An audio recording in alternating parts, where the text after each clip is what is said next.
Selamat pagi, selamat kita beribadah pada Tuhan. Di Tuhan kita akan mulai ibadah kita pada pagi hari ini.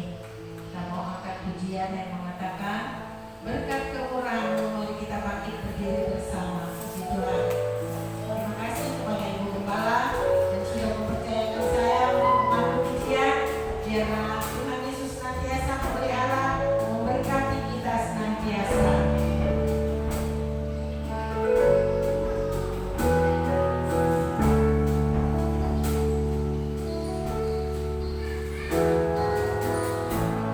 Kasih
pertolongan Tuhan yang luar biasa. Kita mau angkat pujian yang mengatakan api Pantekosta punya. Biarlah roh Tuhan senantiasa kita punya dan roh Allah itu senantiasa menyala-nyala. Mari kita bangkit berdiri bersama. Kita mau angkat pujian ini, api Pantekosta punya.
hamba-Mu yang akan mempersiapkan firman-Mu. Ialah firman yang hidup, firman yang boleh Tuhan menguatkan iman rohani kami, iman yang membangun, firman-Mu yang membangun kami di dalam nama Yesus. Setiap pekerjaan setan, iblis, kegelapan, penghulu di udara, penyakit sampar, penyakit menular, kami tolak melakukan demi nama Yesus. Demi nama Yesus Kristus, kami aman dalam perlindungan. Dan jemaat Tuhan, baik yang di gereja maupun yang di rumah, menyaksikan firman-Mu. Biar kami duduk tenang dan menyimpan firman itu dalam hati kami. Mengucap syukur dalam nama Yesus kami berdoa. Haleluya. Amin. Silakan duduk Bapak Ibu.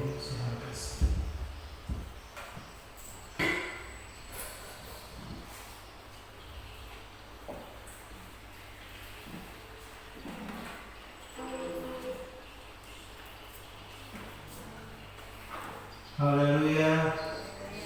Haleluya. Puji Tuhan, salam sejahtera dalam nama Tuhan kita Yesus Kristus. Selamat pagi. Selamat kita beribadah kepada Tuhan.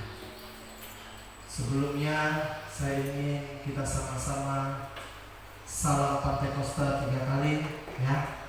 Kalau saya bilang haleluya, haleluya, haleluya. Jadi kalau saya bilang salam Pantekosta, haleluya 3 kali. Yang di rumah boleh ikut kita sama-sama salam Pantekosta. Salam Pantekosta. Haleluya, haleluya, haleluya. Puji Tuhan. Hari ini hari yang begitu menggembirakan bagi kita sebagai umat-umat Kristiani. Bagaimana hari ini adalah hari penantian. Bagaimana Tuhan menjanjikan Roh Kudus-Nya bagi setiap kita, anak-anak Tuhan.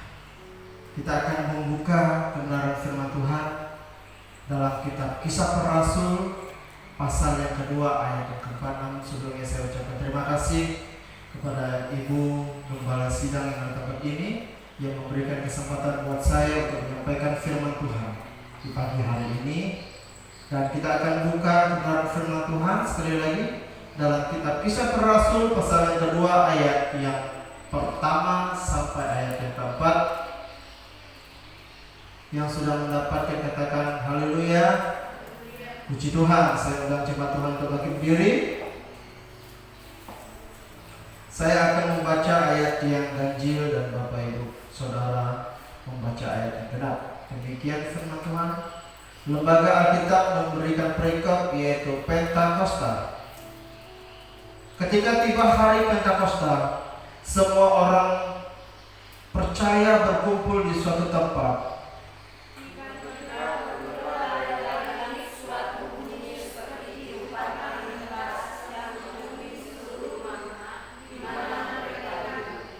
Dan tampaklah kepada mereka lidah-lidah seperti nyala api yang bertebaran dan hinggap pada mereka masing-masing.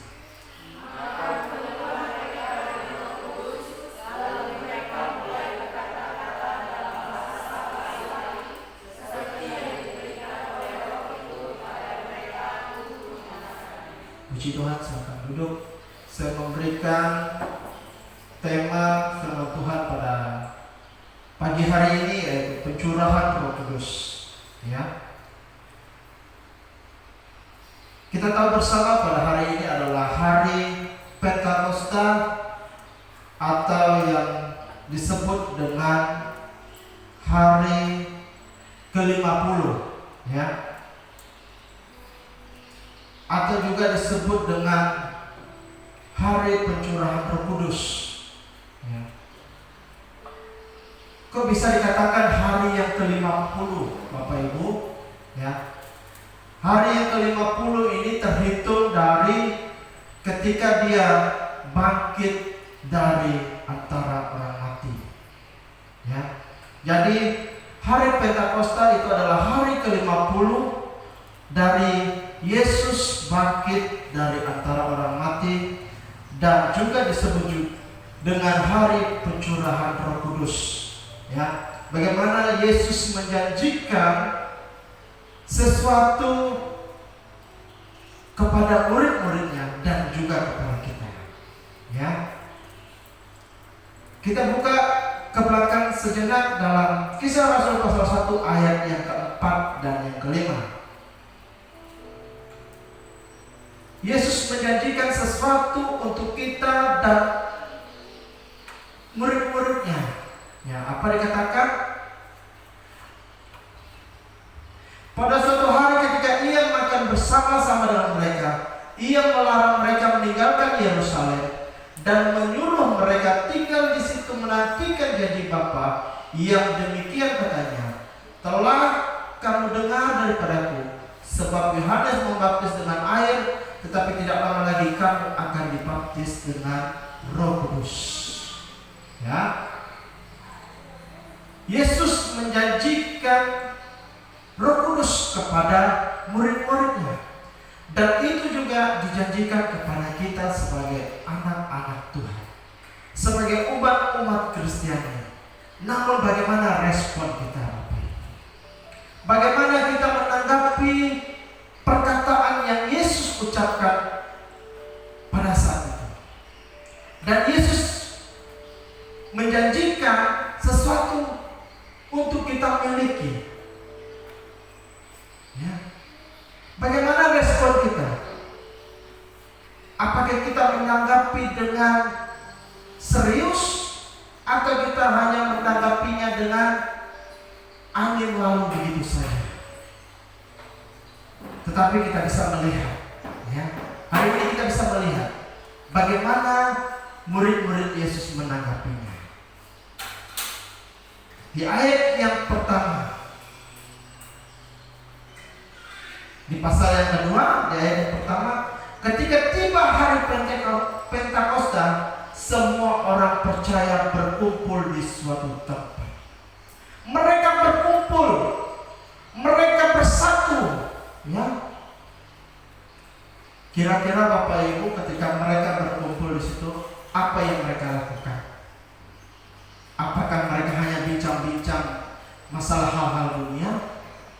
Atau mereka berbincang-bincang tentang pribadi mereka masing-masing, atau pengalaman mereka masing-masing, atau bagaimana Bapak Ibu Saudara kasih? Tentunya bukan itu yang mereka bicarakan, tetapi mereka berkumpul bersatu. Yang mereka lakukan adalah berdoa. Ya. Mereka berkumpul.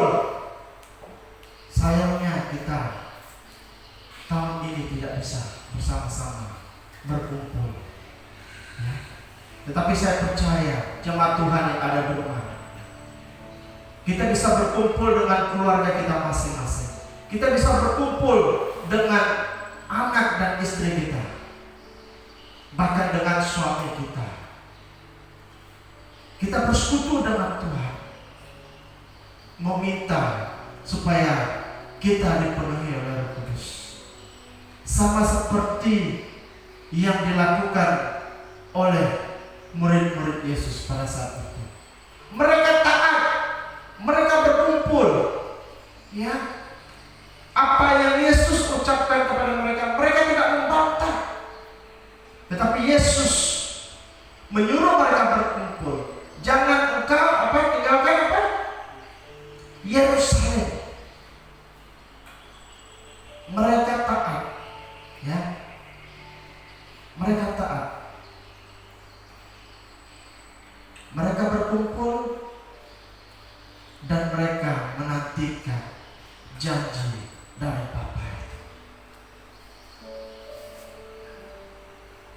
Yang kedua, apa yang mereka lakukan? Di ayat yang kedua dan keempat, boleh salah satu membaca? Kisah Rasul pasal 2 ayat 2 dan keempat, ya. Dengan perlahan-lahan membacanya supaya kita menyimak. Boleh nih? Ayat yang kedua sampai ayat yang keempat. Kisah para Rasul pasal 2 ayat yang kedua sampai yang keempat. Tiba-tiba turunlah dari langit suatu bunyi seperti tiupan angin keras yang memenuhi seluruh rumah di mana mereka duduk. Dan tampaklah kepada mereka lidah-lidah seperti nyala api yang bertebaran dan hinggap pada mereka masing-masing. Maka penuhlah mereka dengan Roh Kudus, lalu mereka mulai berkata-kata dalam bahasa-bahasa lain seperti yang diberikan oleh Roh itu kepada mereka untuk mengatakannya. Puji Tuhan, silakan duduk. Terima kasih. Yang kedua, mereka tekun, ya. Biarpun dikatakan apa? Tiba-tiba turunlah dari langit suatu bunyi seperti tiupan angin keras yang memenuhi seluruh rumah itu di mana mereka duduk, dan tampaklah kepada mereka lidah-lidah seperti nyala api yang bertebaran dan hinggap pada mereka masing-masing. Maka penuhlah mereka dengan Roh Kudus. Bapak Ibu Saudara kasih, bagaimana dengan kita? Sudahkah kita dipenuhi oleh Roh Kudus? Sudahkah kita rindu dengan Roh Kudus itu?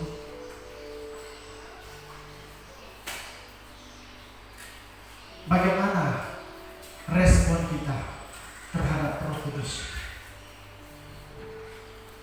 Lihat betapa tekunnya murid-murid pada saat itu menantikan curahan Roh Kudus itu, menantikan janji dari Bapa itu, ya.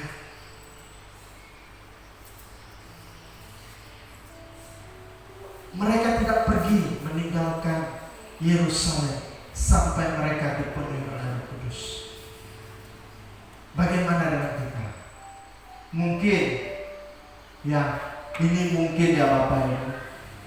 Ada yang sudah 1 jam sudah aduh gelisah ya. Udah seperti apa? Ya, gerah. Mungkin ada juga aduh lapar perut aku. Gelisah dia. Atau mungkin ada yang benar-benar sungguh-sungguh menantikan hadirat Tuhan. Bagaimana respon kita? Reaksi kita bagaimana Bapak Ibu? Karena Roh Kudus ini, ya, sangat-sangat kita butuhkan, sangat-sangat kita perlukan. Sebentar nanti kita akan kupas, ya. Kalau kita masih bersekutunya tidak tekun, mari kita ubah. Kita ubah. Kalau mungkin kita tidak bisa fokus, atau mungkin kita gelisah, tanggalkan itu. Jangan ingat-ingat dulu apa masalah kita. Jangan ingat-ingat dulu apa yang menjadi persoalan kita. Tanggalkan itu semua. Tetapi nikmati hubungan dengan kita. Tekun. Tekun. Seperti murid-murid Yesus. Sampai mereka dipenuhi oleh Roh Kudus. Jangan baru 1 jam, aduh udah gelisah kita. Ya. Jangankan 1 jam, setengah jam aja kita penyembahan mungkin ada yang sudah ngantuk. Atau jangan-jangan tidak ikut menyembah, malah diam. Nggak tahu apa yang ada dalam hati kita masing-masing. Tetapi Tuhan mengetahui. Amin Bapak Ibu. Saya berharap kita dalam tahun ini kita bisa lakukan doa di rumah masing-masing. Kita bisa berkumpul dengan keluarga kita, anak, istri, bahkan suami kita.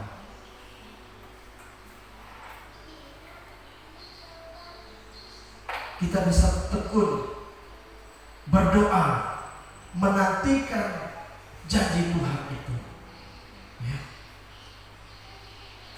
Seperti yang dilakukan oleh murid-murid Yesus pada saat itu. Mereka tidak meninggalkan Yerusalem sampai mereka dipenuhi oleh Roh Kudus. Mereka sadar bahwa mereka itu tidak ada apa-apanya tanpa pimpinan daripada Roh Kudus. Begitu juga dengan kita sebagai anak-anak Tuhan. Tanpa Roh Kudus kita tidak bisa melakukan perkara-perkara yang hebat. Amin Bapak Ibu. Karena kita ini tidak ada apa-apanya. Hanya Roh Kuduslah yang mampu memberikan kekuatan itu, memberikan kuasa itu. Di mana ayatnya? Kita lihat. Kisah Rasul pasal 1 ayat 8.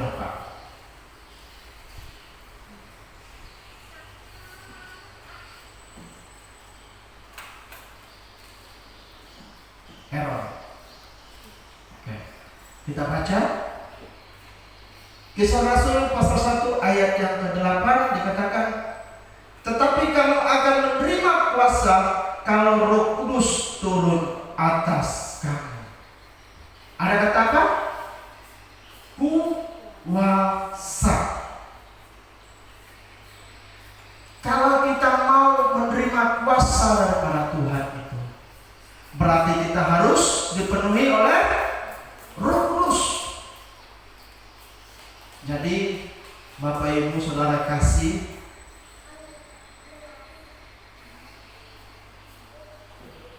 kalau kita tidak dipenuhi oleh Roh Kudus, maka otomatis kita tidak memiliki kuasa. Amat terlebih para pelayan-pelayan Tuhan. Saya sebagai wakil gembala mengingatkan, jangan engkau mengandalkan kedaginganmu melayan Tuhan. Amin. Jangan mengandalkan kedaginganmu, tetapi andalkan Roh Kudus, andalkan Yesus, supaya kita bisa melakukan perkara-perkara yang ajaib. Yang setuju katakan amin. Ya. Murid-murid Yesus sadar, murid-murid Yesus paham apa yang dikatakan Yesus pada saat itu. Dan kita sebagai jemaat Tuhan GPD Philadelphia, kita juga harus paham, mengerti kenapa Yesus mengatakan jangan engkau meninggalkan Yerusalem. Karena apa? Tanpa kita dipenuhi oleh Roh Kudus, kita tidak ada apa-apanya. Roh Kuduslah yang memberikan kuasa.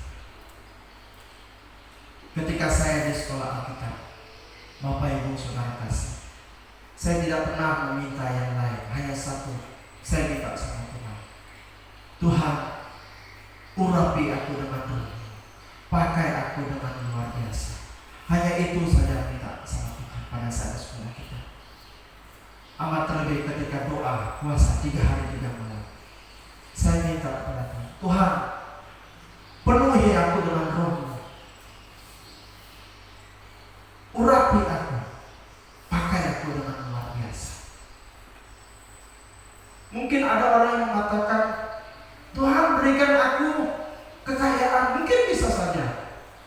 Tuhan berikan aku rumah yang mewah, bisa saja. Tetapi saya tidak meminta itu. Yang saya minta hanya pakai aku dengan luar biasa. Karena ketika kita dipakai Tuhan dengan luar biasa, maka pengurapannya itu ada dalam kehidupan kita. Begitu juga jemaat Tuhan yang ada di rumah, amat terlebih pelayan-pelayan Tuhan. Saya ingatkan sekali lagi, andalkan Tuhan dalam setiap pelayanan. Mungkin ada di antara kita yang belum dipenuhi oleh Roh Kudus. Minta, ya, minta sama Tuhan. Tuhan, penuhi aku dengan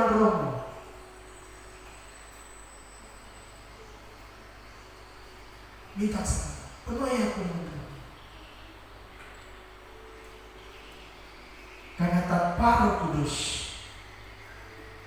kita tidak ada apa-apanya.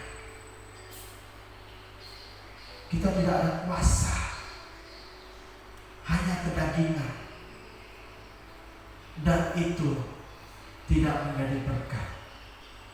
Tetapi ketika kita sudah dipenuhi Roh Kudus dan kuasa adalah hidup kita, maka setiap pelayanan yang kita lakukan itu berkenan di hadapan Allah. Yang setuju katakan amin. Yang kedua,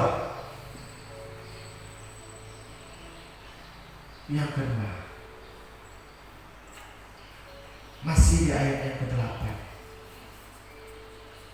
Dan kamu akan menjadi saksiku di Yerusalem dan di seluruh Yudea, Samaria, dan sampai ke ujung bumi. Kalau saya membaca ayat ini, Bapak Ibu, saya mau menangis.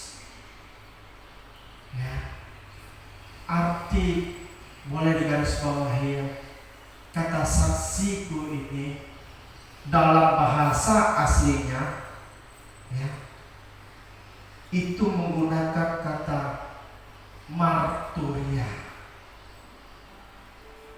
Ya, mungkin kalau sekilas kita lihat bahasa Indonesia hanya menggunakan saksiku. Iya, aku mau menjadi saksiku. Aku mau menjadi saksi Tuhan. Tetapi kalau kita simak arti sebenarnya, itu artinya adalah marturia, yang artinya martir. Bapak Ibu tahu martir? Orang yang mati syahid.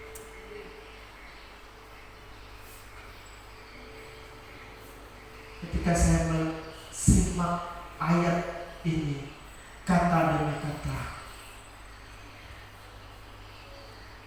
saya bertanya dalam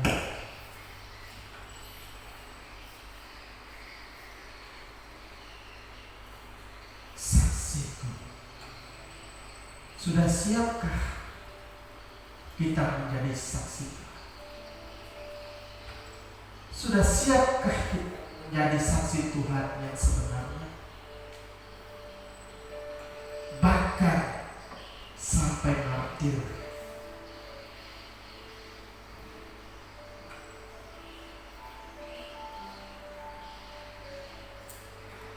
Bapak Ibu Saudara kasih, kata ini sekilas kita lihat memang biasa. Tetapi kalau kita lihat kata aslinya, itu sangat dalam. Dikatakan apa? Dan kamu akan menjadi saksiku. Dan kita menjadi martir Yesus. Siap kita mati untuk Yesus? Amin Bapak Ibu. Yang di rumah siap mati untuk Kristus? Kalau saya sudah siap,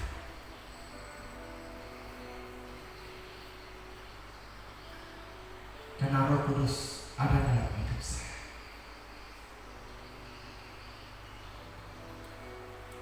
Dikatakan apa? Dan kamu akan menjadi saksiku di Yerusalem dan di seluruh Yudea dan Samaria sampai ke ujung bumi. Maksudnya ini apa Bapak Ibu? Maksudnya ini, ujung bumi ini adalah pelosok. Siapkah kita menginjili sampai ke pelosok-pelosok? Amin Bapak Ibu. Jangan hanya kita di kota.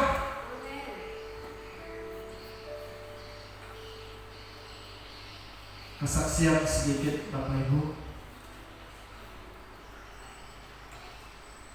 Ketika saya sudah selesai sekolah kita,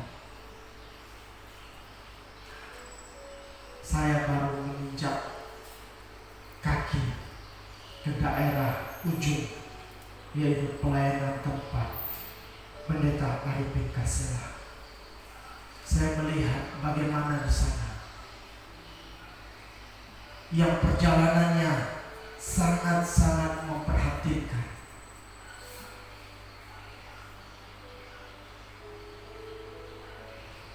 Dan di sana juga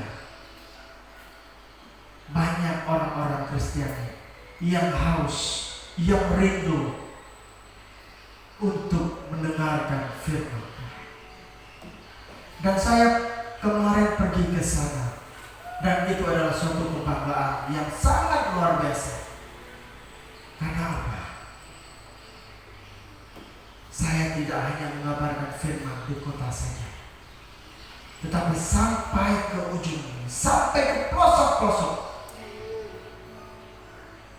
Karena di sana masih banyak jiwa-jiwa yang belum mengenal Tuhan, yang rindu untuk kita layani.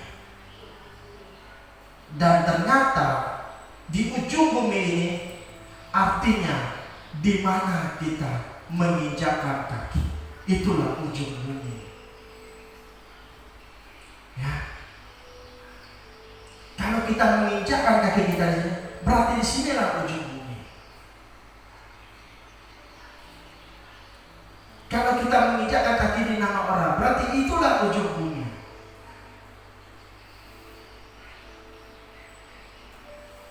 Di sini ada salah satu guru. Kira-kira bumi itu ada ujungnya enggak? Mungkin bisa bersuara.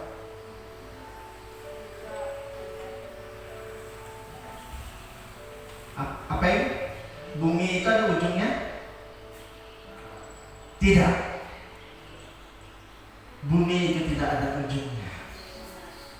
Karena dia berbentuk bulat. Jadi di mana kaki kita berada, disitulah ujung bumi. Jadi kalau kita berada di Manado, berarti Manado lah ujung bumi kita. Amin. Kalau kita ada di Nangaora, berarti Nangaora itulah ujung bumi kita. Kalau kita berada di Nias, berarti di sanalah ujung bumi di mana kita menginjak kaki. Jadi mungkin selama ini bingung dengan ayat ini. Boleh tampilkan sekali lagi, ya? Mungkin kita bingung, ya? Bagaimana sih maksud ayat ini? Ya, dikatakan apa? Dan kamu akan menjadi saksiku di Yerusalem dan di seluruh Yudea dan Samaria sampai ke ujung bumi. Kita mungkin berpikir, ujung bumi di mana ya?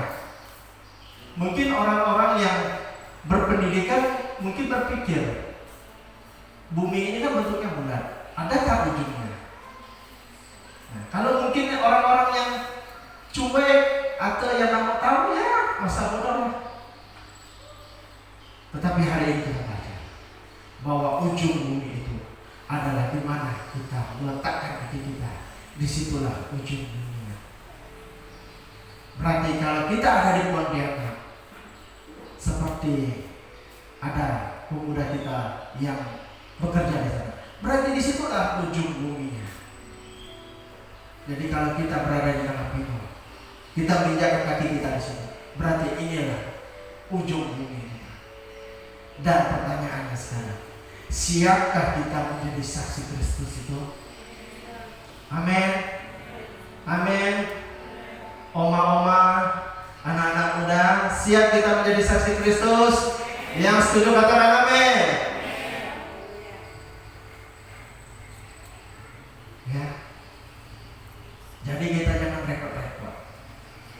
Jangan berpikir, wah sampai ke ujung bumi, tiba-tiba kita planning 2 tahun yang akan datang. Wah, aku mau pergi ke Papua, atau saya mau pergi ke Rian Jaya, tempat Tanda Afun, kampungnya Tanda Afun. Jangan. Karena apa? Ternyata ujung bumi itu di mana kita meletakkan kaki kita. Bukan berarti di sana atau di sana, tidak. Tetapi di mana ujung kaki kita diletakkan, di mana letak kaki kita, disitulah ujung bumi. Siap kita menjadi saksi Kristus? Mulai dari apa? Dari mana? Yerusalem. Dari keluarga kita. Lihat, masih adakah keluarga kita yang belum percaya kepada Kristus? Ya. Kita berani menyaksikan Injil itu ketika kita sudah dipenuhi oleh Roh Kudus. Makanya sangat penting Roh Kudus itu dalam hidup kita. Sangat-sangat penting. Karena apa? Ketika kita sudah dipenuhi oleh Roh Kudus, maka kuasanya akan mengalir dalam kehidupan kita. Dan kita juga bisa menjadi saksi Kristus di apa? Di keluarga kita. Rumah tangga kita dulu, baru tetangga-tetangga kita. Ya. Baru orang-orang yang ada mungkin agak jauh sedikit dari kita. Sampai di mana kita meletakkan kaki kita? Sampai ke ujung bumi. Kalau kita berada di Sintang, berarti kita sedang di ujung bumi itu. Kalau kita berada di Mapino, berarti kita sudah di ujung bumi itu. Siap kita menjadi saksi Kristus? Kuncinya, kalau masih ada yang takut, minta sama Tuhan keberanian. Roh Kudus memberikan keberanian untuk kita menjadi saksi Kristus. Roh Kudus itulah yang memberikan kuasa, power dalam kehidupan kita. Makanya ketika kita membaca ayat ini, kita tidak takut lagi. Biarpun kita sampai martir, ya arti kata saksi itu atau marturia itu, kita berani. Karena apa? Roh Kudus sudah ada dalam hidup kita. Kita tidak takut lagi. Karena apa? Roh Kudus, kuasa Yesus sudah ada dalam kehidupan kita. Kesimpulan dari firman Tuhan ini, mungkin sudah ada dalam antara kita yang sudah dipenuhi oleh Roh Kudus, tetapi terus minta diperbaharui, ya. Karena Roh Kudus itu seperti burung merpati.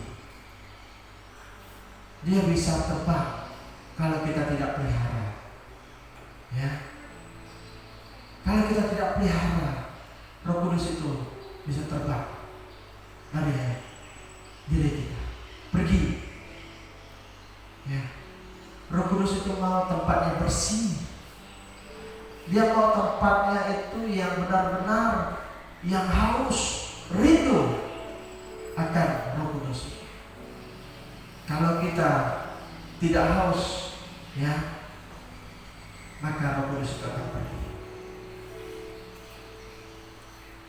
Dan kalau sudah dipenuhi Roh Kudus, minta Tuhan berikan aku karunia-karunia-Mu, ya. Minta sama Tuhan talenta supaya apa? Kita bisa diperlengkapi untuk kemajuan pelayanan Tuhan di tempat ini. Amin. Amin. Bapak Ibu, saudara kasih. Oleh sebab itu, teruslah minta sama Tuhan. Penuhi aku dengan Roh. Amin. Saya udah singer pemain musik. Amin.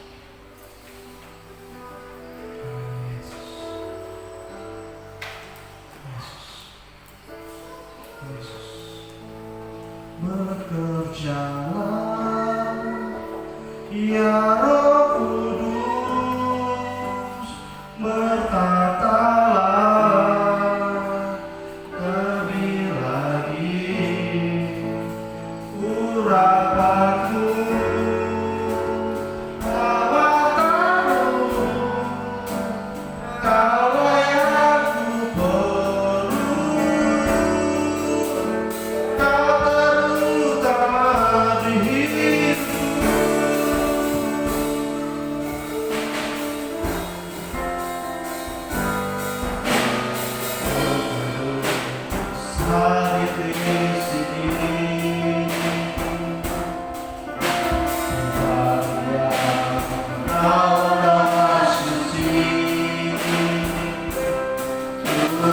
Yes.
Terima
akan memberikan berlipat kali ganda sesuai janji firman Tuhan. Tuhan, kita akan mengakhiri ibadah kita. Kita mau angkat pujian yang mengatakan terima kasih Yesus yang dulu tak mengerti, sekarang kau buat mengerti. Kita bangkit berdiri bersama. Nanti doa syafaat dan doa berkat saya serahkan kepada Ibu Gembala.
Bangsa dan negara kami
dia boleh memuji memuliakan Engkau dengan sukacita karena pertolongan Tuhan.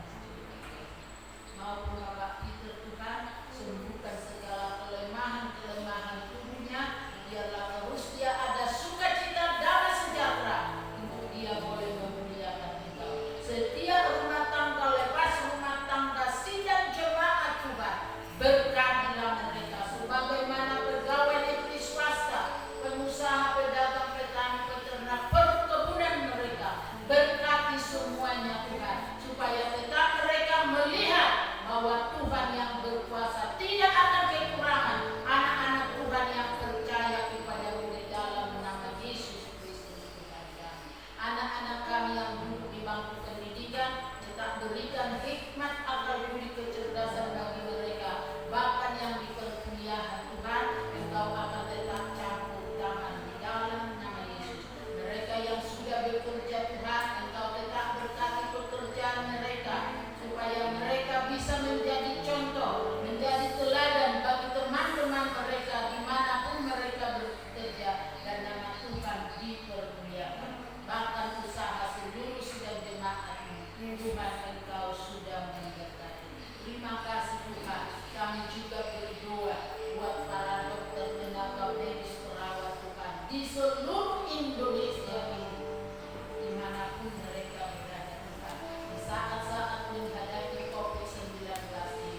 Tutup bungkus semua mereka dengan kuasa dalam, sekalipun mereka dekat kepada orang-orang yang sakit, tetapi bagi mereka amat terlebih anak-anak Tuhan, maupun Mama Joy, maupun Ibu Esther, maupun saudara kami Dewi, jauhkan dari mereka Tuhan Yesus. Tetapi nyatakanlah kuasa-Mu Tuhan, supaya tetap mereka menyaksikan kebaikan Tuhan terjadi dalam kehidupan mereka di dalam. Bahkan dokter yang ada di negeri ini, berkati mereka sendiri. Terpujilah nama-Mu Bapa yang baik. Kami Tuhan tetap berdoa buat Kabupaten Melawi, jagalah Tuhan Pagar dan Malaikat Surga-Mu, walaupun ada di Kabupaten Melawi ini. Tapi kami percaya bahwa tangan Tuhan akan menyembuhkan mereka di dalam nama Tuhan Yesus Kristus, sehingga mereka boleh menjadi saksi Tuhan bagi kami yang ada di Kabupaten Melawi. Terpujilah nama-Mu Tuhan. Terima kasih Tuhan. Inilah yang menjadi doa dan permohonan kami. Kami sesi pastor juga Tuhan, Engkau jaga dan lindungi, dan apapun juga yang kami makan minum pakai keuangan kami, Tuhan sudah sediakan sedemikian juga sidang jemaat Tuhan. Tidak ada kami jemaat Tuhan di GBDI Philadelphia kekurangan di sesuatu apapun yang baik, karena Tuhan sudah menyediakan.